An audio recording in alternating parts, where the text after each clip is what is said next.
اكبر كذبه كنا عايشينها واحنا صغار، لازم ننتبه لهذا الشيء وراح تبقى خايف طول عمرك.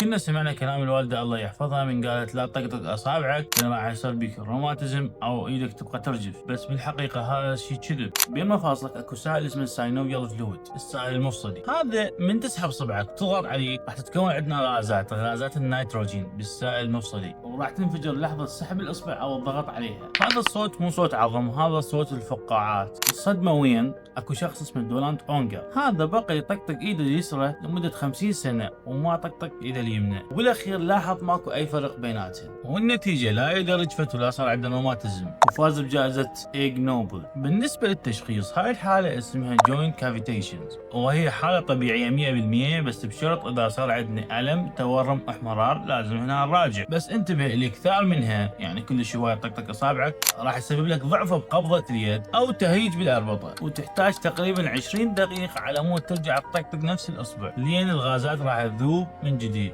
وطقطق براحتك بس مو يم واحد عصبي لين يروج من هاي الشغله. وهسه صدق انت هم طقطقت اصابعك وانت جاي تشوف الفيديو لو لا؟ واكتب لنا كم مره طقطقت اصابعك. شارك الفيديو واحفظ الفيديو لان راح يفيدك.